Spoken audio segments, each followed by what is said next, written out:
Rather melancholy footnote in NBA history occurred, 83 points. Nobody expected this night to explode into one of the most controversial moments the NBA has seen in years. At first, it looked like a normal regular season game, just another night on the schedule. Then suddenly, everything flipped, and the entire league started arguing about whether history had just been made or completely disrespected.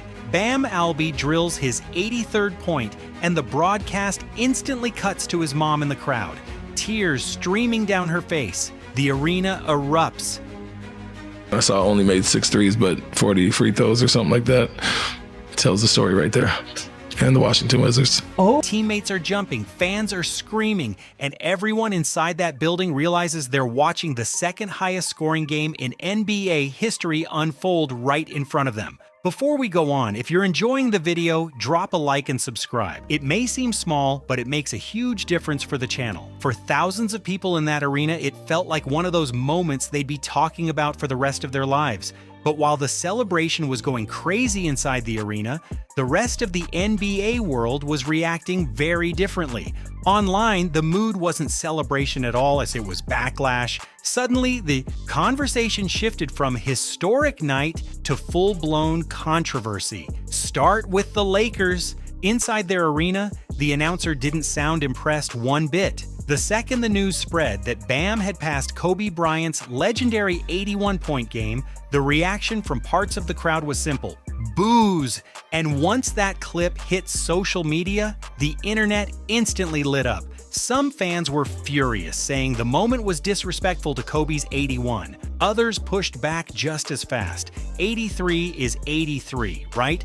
A record is a record, or was it? Even the Rockets got pulled into the chaos. Coach Ime Udoka reacted with clear disbelief, basically asking what happened to simply being happy for a guy who had the night of his life. Instead, the situation started getting personal, and that's when the accusations started flying everywhere. Critics began calling it stat chasing, claiming someone was flopping their way into an 80-point night against a team that looked like it had already checked out of the game.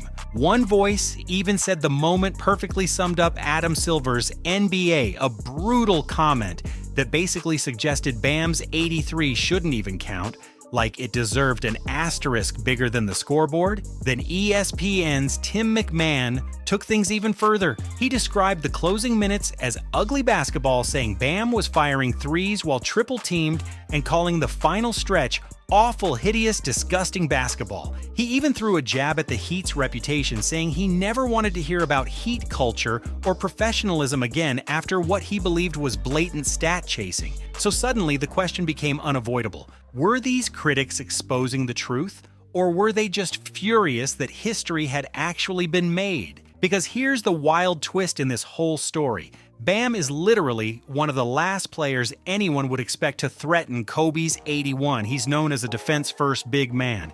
This season, he's averaging around 18 points per game, and in his entire 9-year career, he's only averaged 20 points once. Even Bill Simmons cracked a joke about it afterward. He said if you ran a draft called Who Might Score 77 Points This Season, Bam probably wouldn't even crack the first 50 picks. That's how unlikely this whole thing felt. So how did this even happen? The night actually started with a shock. Bam came out firing and dropped 31 points in the first quarter, drilling 5 threes like he suddenly turned into Stephen Curry. Nobody saw that coming. By halftime, he already had 43 points, and that's when people on the Heat bench started looking at each other like something crazy might actually happen. Coach Eric Spoelstra later explained that the conversation on the sideline shifted fast.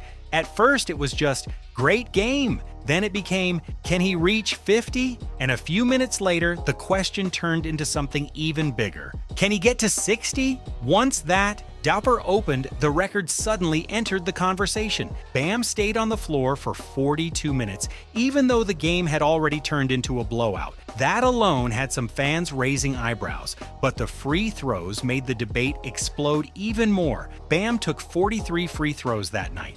An NBA record, 43 trips to the line in one game. That number had fans immediately comparing it to the modern whistle-heavy scoring people joke about with players like SGA or Luka. But if you actually watched the game, the story looked a little different. For most of the night, Bam wasn't just forcing shots, he was still moving the ball, still finding teammates, still playing inside the normal flow of the offense.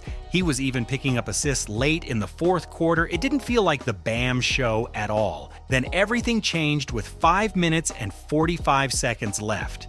At that moment, Bam already had 71 points, and suddenly the game stopped being Wizards versus Heat. It became Bam versus Kobe Bryant's 81. That's when the entire strategy flipped. Teammates started feeding Bam the ball on every possession. He launched 3 after 3 trying to break the record and missed 4 straight attempts. So the only path left was the free throw line.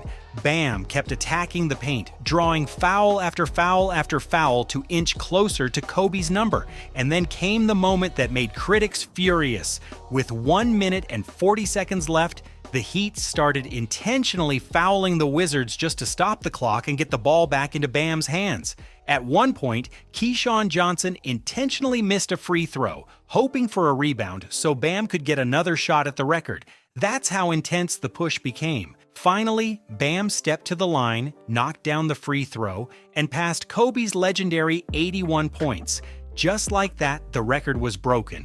But the real debate didn't start until after the buzzer, because now everyone was asking the same question. Were those final minutes simply part of chasing history, or something much uglier? Let's be real for a second. You can criticize parts of the ending if you want, but one thing you absolutely cannot say is that Bam flopped his way to 83 points. That viral tweet claiming someone was flopping their way to an 80-point game in Adam Silver's NBA sounded clever, but it also made people ask a very simple question. Did that person even watch the game? Because the Wizards weren't watching Bam fall down. They were triple teaming him. 3 defenders collapsing on him almost every possession. That's not flopping.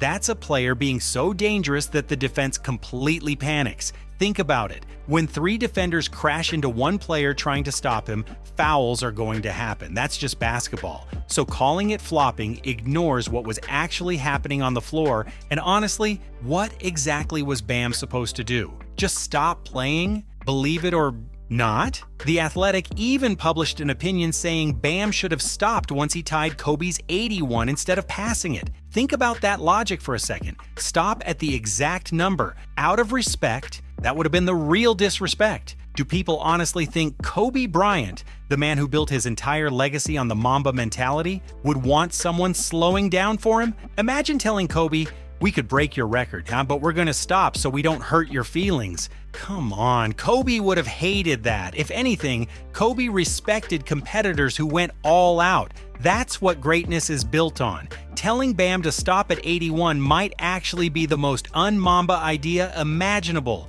And here's another funny part of this whole debate. When people talk about Kobe's 81-point game, they treat it like the purest scoring performance ever. It was such an iconic moment that the Lakers literally placed the 81-box score on Kobe's statue outside the arena. Out of 1,346 regular season games, 5 championships, and countless highlights, that one night made it onto the statue.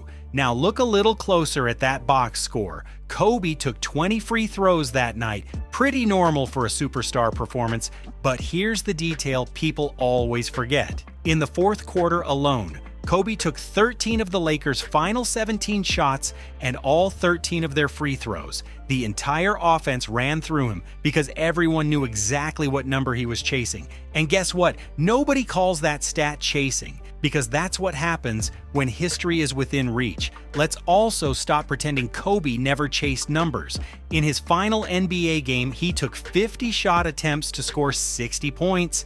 50. That night wasn't about perfect basketball. It was about celebrating Kobe and letting him go out with a legendary performance. And nobody complained. So the idea that Kobe wouldn't approve of Bam pushing past 81 doesn't really hold up. And if we're talking about scoring records, we can't ignore the biggest one of them all, Wilt Chamberlain's 100-point game. People treat that game like sacred basketball history, but the details of that night were wild too. The Philadelphia Warriors were intentionally letting the Knicks score quickly just so they could get the ball back faster and feed Wilt again. Think about that.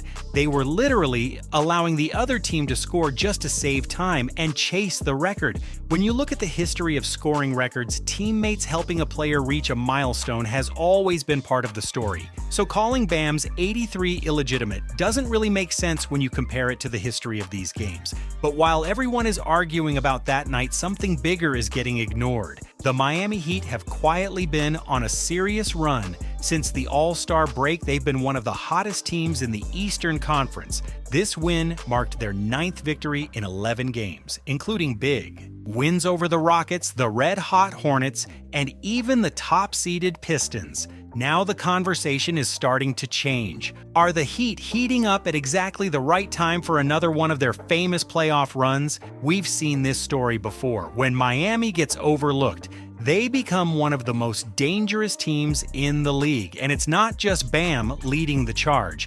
The return of Tyler Herro has made a huge difference. Since coming back into the lineup, Herro has been averaging 22 points and 5 assists while shooting an incredible 50-40-90 split.